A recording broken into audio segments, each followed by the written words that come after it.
Bismillah, coba bismillah. Mestinya gini, bismillah ini. Tapi gini. Masya Allah. Bisa kan kaligrafi itu kan bebas. Masya Allah. Tapi memang gayanya beda-beda Ustaz ya. Kalau kaligrafi itu nggak ada pakemnya Ustaz ya? Ada pakemnya. Cuma kalau aku di kanvas punya khat namanya Sulaimani. Kayak gini nih Sulaimani. Ini contoh yang dibuat Ustaz. Nih la ilaha illallah kan? La ilaha illallah. Nah, masing-masing khatat itu berbeda khasnya. Oke, kalau ini Ustaz buat berapa lama ini? Bisa indah ini? Aku tuh pernah ngelukis sebesar ini 100 painting dalam satu hari. Dan itu dapat penghargaan MURI tahun 2001 sebagai pelukis kaligrafi tercepat di Indonesia. Kalau 100 lukisan ya? Iya. 100 kaligrafi dalam sehari. Dan waktu itu hasil lukisan itu didonasikan untuk pembangunan pesantren di Sumatera. Dan sekarang alhamdulillah aku lagi ngelukis Al-Quran 30 juz. Masya Allah. Waalaikumsalam warahmatullahi wabarakatuh. Ustaz Dery ada. Bang Haji. Ustaz, ada guru kita. Pesan kopi dulu dah. Gayoke. Yang ngaji luar biasa. Siap. Gue yang biasa Jangan aja, diaduk. Jangan diaduk. Saya yang biasa aja. Biasa aja ya. Alhamdulillah. Ustaz Dery. Ganteng banget. Masya Allah. Iya, Masya Allah ganteng Ustaz, banget. pesan kopi dulu. Aku Guru kopi apa? ngobrol perihal iman. Wah, benar. Cappuccino oke nggak nih? Cappuccino boleh ya? Siap, siap. Cappuccino boleh. Oke, saya Atau biasa ngopi aja. luwak susu ada nggak? Oh, luwaknya nggak ada. Ngobrol perkara perihal iman, luangkan waktu sungguh-sungguh. Wah, itu. cocok nih. Mantap banget. Kita luangkan waktu dulu untuk luangkan waktu. Ustaz Dery Sulaiman yang sudah hadir di tempat kopi kita nih. Alhamdulillah. Masya Allah. Tadi sempat les dulu, Nih. les kaligrafi diajarin. Oh, les kaligrafi. Beda-beda Seni tipis lah ya kaligrafi. hasilnya.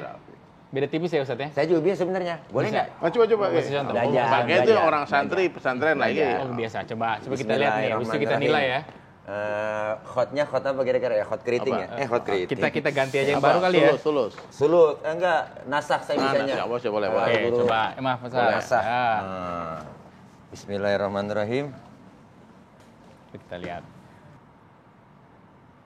Waduh. Mantap kan? Nah, ini khot keriting.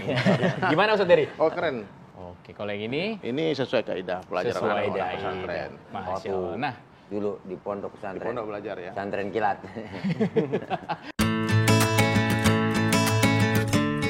Mendapat hidayah, kemudian berhijrah. Itu yang terjadi dalam kehidupan Ustadz Dery Sulaiman. Dikenal sebagai musisi aliran cadas, tak lantas membuat hati Dery keras. Berbagi ilmu agama yang ia miliki, meski kadang harus ke tempat yang tak dianggap suci. Ya, tak hanya di masjid, Ustadz Dery tak segan berdakwah masuk ke dalam diskotik. Bagaimana proses penghambaan diri Ustadz Dery kepada Robnya? Apa yang menjadi titik balik dalam proses mencari jati diri?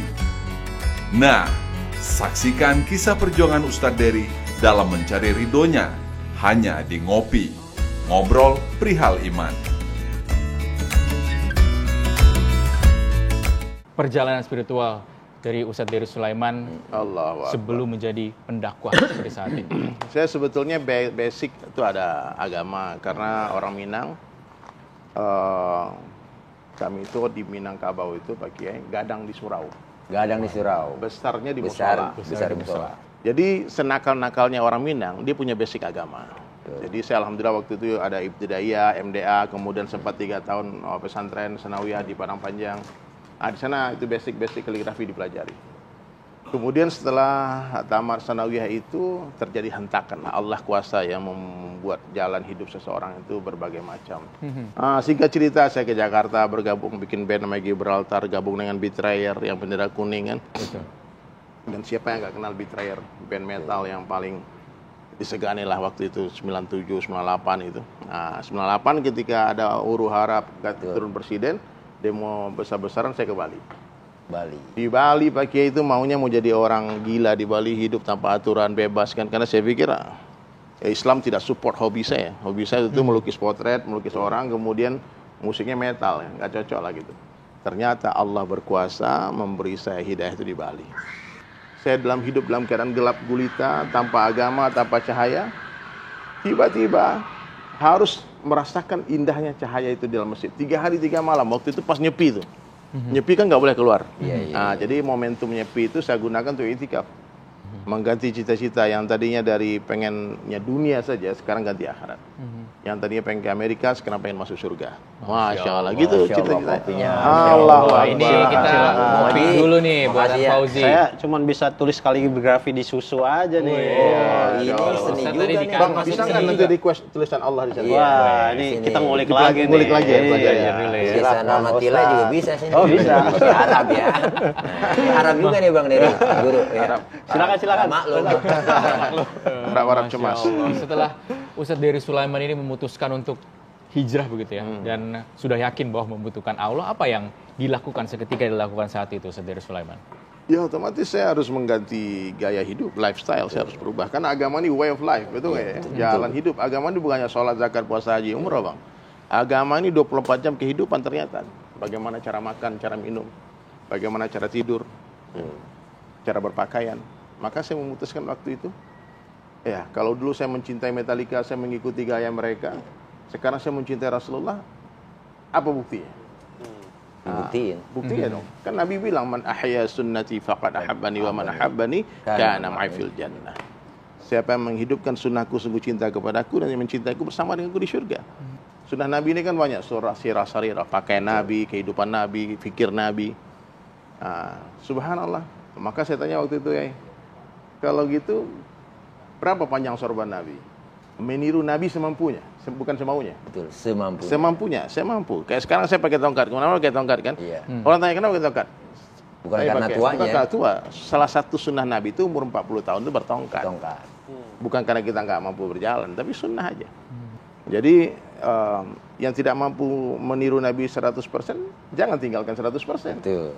Itu kan kaidahnya gitu ya Pak. Kaidahnya begitu. Menarik sekali Ya, ceritanya itu. Ustadz Dery Sulaiman ya. Ustadz ya, kita tapi ngopi Luar dulu biasa. nih. Ayo, Udah keburu Ini luar dingin biasa kopinya. nih kopi ini. Silakan, Masya Allah. Bro. Perihal iman. Bismillahirrahmanirrahim. Masya Allah. Ternyata saya dapat nasihat dari satu orang guru saya. Dia bilang, Allah bisa beri kamu hidayah sebelum kamu jadi seniman. Bisa. Allah mampu memberi kamu hidayah sebelum kamu jadi anak band, sebelum jadi pelukis. Tapi kenapa Allah beri kamu hidayah setelah kamu ahli dalam main musik, kamu bisa melukis, supaya kamu menggunakan keahlianmu untuk mengajak orang kepada Allah. Betul ya?